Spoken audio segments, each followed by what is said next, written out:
គ្នាក្តៅស្រង់នៅលើត្បូងរស្នេហ៍សំណល់បន្សល់ទុកនៅឈឺមិនស្មានរបួសចាក់មុតជ្រៅចង់បញ្ចប់ផ្លូវតែទៅមិនរួចក្បត់អូនហើយដេកឡើយមកនៅបន្តឬចង់ឲ្យស្រីខ្លាចជានាងកុំដោស្នេហា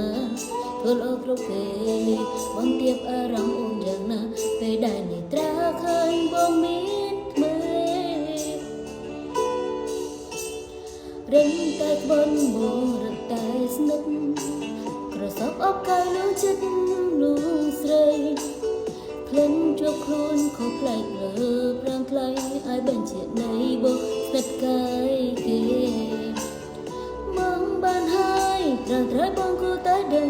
ថាចិត្តអូនពេលនឹងកំពុងតែជឿអិនហើយទឹកនៃប្រុសដឹងស្រូវលាយដំណក់ទឹកអបរានគេជាប់មកមេវូបញ្ឈឺ